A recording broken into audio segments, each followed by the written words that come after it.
سب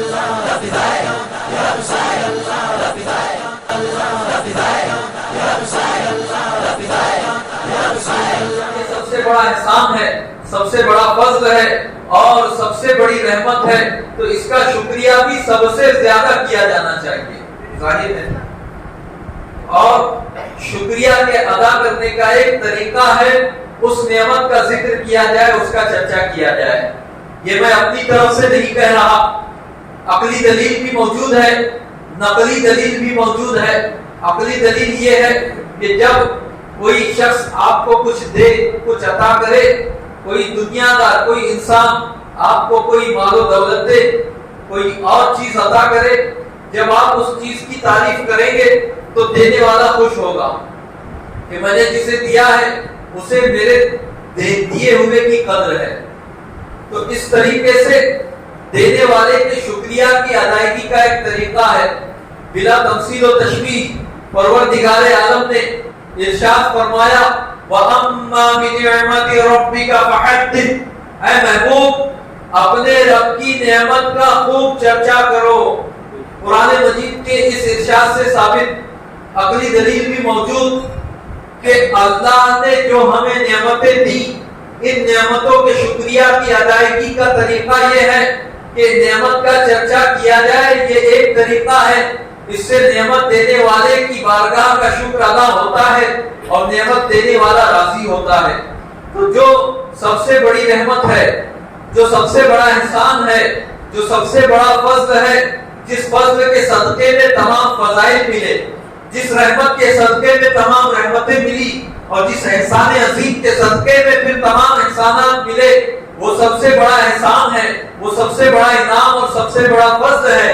لہذا اس فضل عظیم کے شکریہ میں بھی ہونا یہ چاہیے کہ سب سے زیادہ اس نعمت کا ذکر کیا جائے۔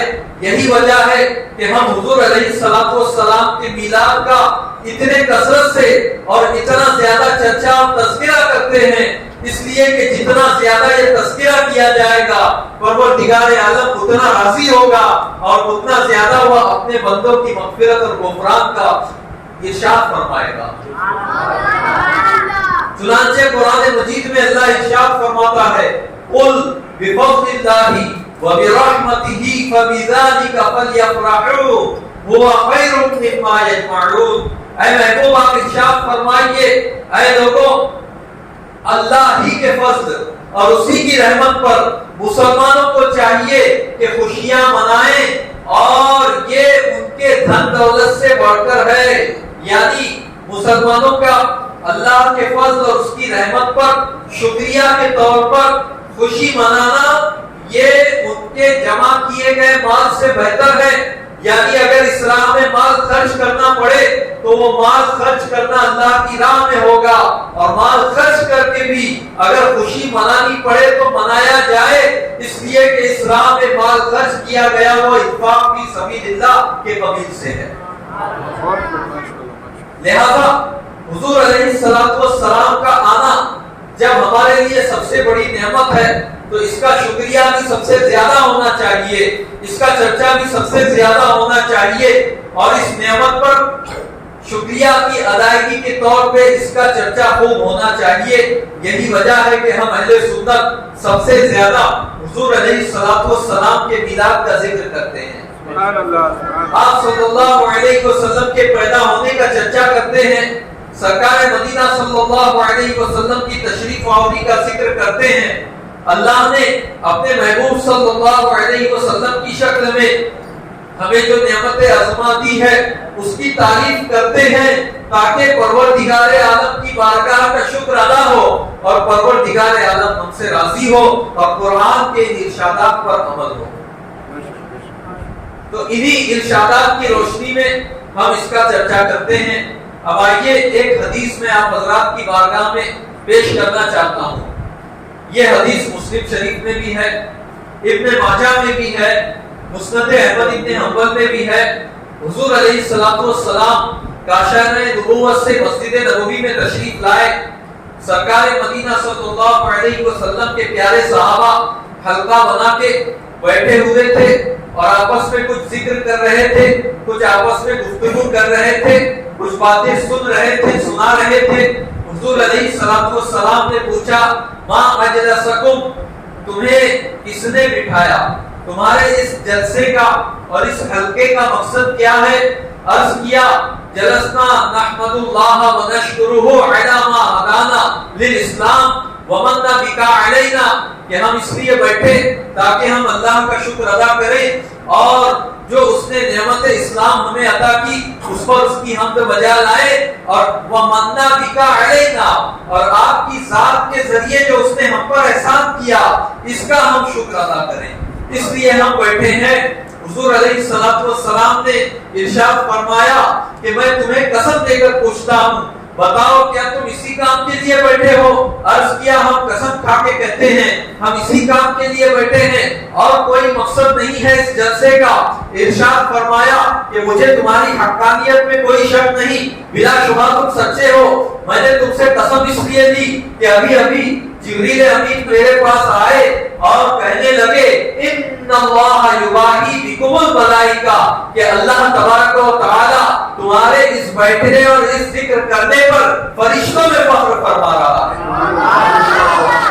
اب آپ غور کیجئے کہ صحابہ کرام کس کام کے لیے بیٹھے تھے. حضور علیہ الصلوۃ والسلام کی ذات کو بھیج کر جو اس نے پروردگار عالم نے احسان کیا اس کا ذکر کر رہے تھے، اس کا چرچا کر رہے تھے اور اس پر پروردگار عالم کا شکر ادا کر رہے تھے. میلاد اس کے سوا اور کون سی چیز ہے؟ یہی تو میلاد ہے جو صحابہ نے مسجد نبوی میں منایا، جس پر پروردگار عالم نے فرشتوں میں فخر فرمایا اور جس کی بشارت مصطفیٰ کریم صلی اللہ علیہ وسلم نے اپنی نبوت والی زبان سے دی. یہی میلاد ہے جو صحابہ کی سنت ہے اور جس پر حضور علیہ الصلوۃ والسلام نے ان کی تحسین فرمائی ہے. اسی لیے ہم مسلمانان اہل سنت جلسہ کرتے ہیں، مسجد میں جمع ہوتے ہیں، حضور علیہ الصلوۃ والسلام کی تشریف آوری کا ذکر کرتے ہیں اور اس پر پروردگار عالم کا شکر بجا لاتے ہیں. ذکر مصطفیٰ خود شکر خدا ہے، اس لیے کہ پروردگار عالم نے خود اپنی شکریہ، اپنے شکر کی ادائیگی کا ایک طریقہ بتایا. وَأَمَّا بِنِعْمَةِ رَبِّكَ فَحَدِّثْ، اور اپنے رب کی نعمت کا خوب چرچا کرو. درود پاک پڑھیں. اللہم صلی علی سیدنا و مولانا محمد المعدد الجود والکرم وآلہ وبارک وسلم صلاۃ و سلام علیک یا رسول اللہ. اس جلسے کو ہم میلاد کہتے ہیں. میلاد کا مطلب ہے پیدائش، کیونکہ اس میں حضور صلی اللہ علیہ وسلم کی پیدائش کا ذکر ہوتا ہے، اسی نسبت سے ہم اسے میلاد کہتے ہیں. اور حضور علیہ الصلوۃ والسلام کی پیدائش کا ذکر لفظ میلاد کے ذریعے کرنا یہ حضرت عباس ابن عبد المطلب رضی اللہ عنہ کی سنت ہے. چنانچہ حضرت عباس بن عبد المطلب رضی اللہ تعالی عنہ بارگاہ رسالت میں ایک دن نعت کے کچھ اشعار پیش کرنے لگے. ان اشعار کو روایت کیا ہے دلائل النبوہ میں امام بیہقی نے، ان اشعار کو روایت کیا ہے السیرۃ النبویہ میں ابن کثیر نے، ان اشعار کو روایت کیا ہے قاضی عیاض مالکی رحمۃ اللہ تعالی علیہ نے شفا شریف میں، ان اشعار کو روایت کیا ہے علامہ زرقانی نے شرح مواہب میں، ان اشعار کو روایت کیا ہے شیخ محقق نے مدارج النبوہ میں، اور بھی بہت سی کتابوں میں ہے. ان اشعار میں سے ایک شعر ہے یا رسول اللہ صلی اللہ علیہ وسلم انت لما ولدت اشرقت الارض، اے اللہ کے رسول جب آپ پیدا ہوئے تو زمین روشن ہو گئی.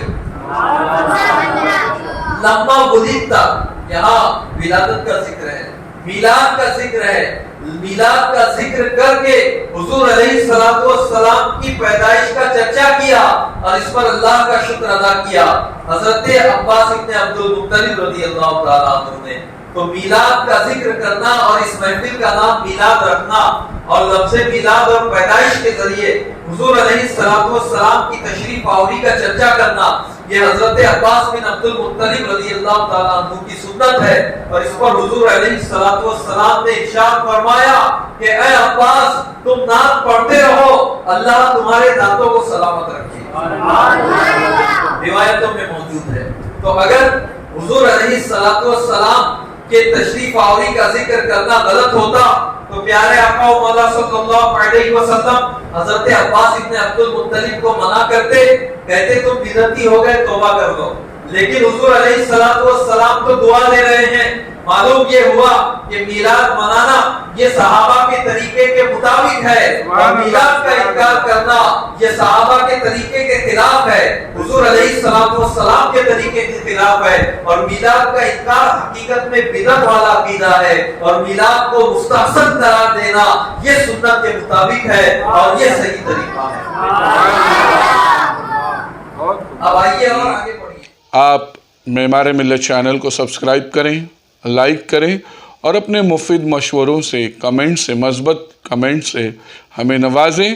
آپ سے گزارش ہے کہ اس چینل کو زیادہ سے زیادہ سبسکرائب کریں تاکہ ہم ہمارے پیغام کو دنیا کے کونے کونے تک پہنچا سکیں.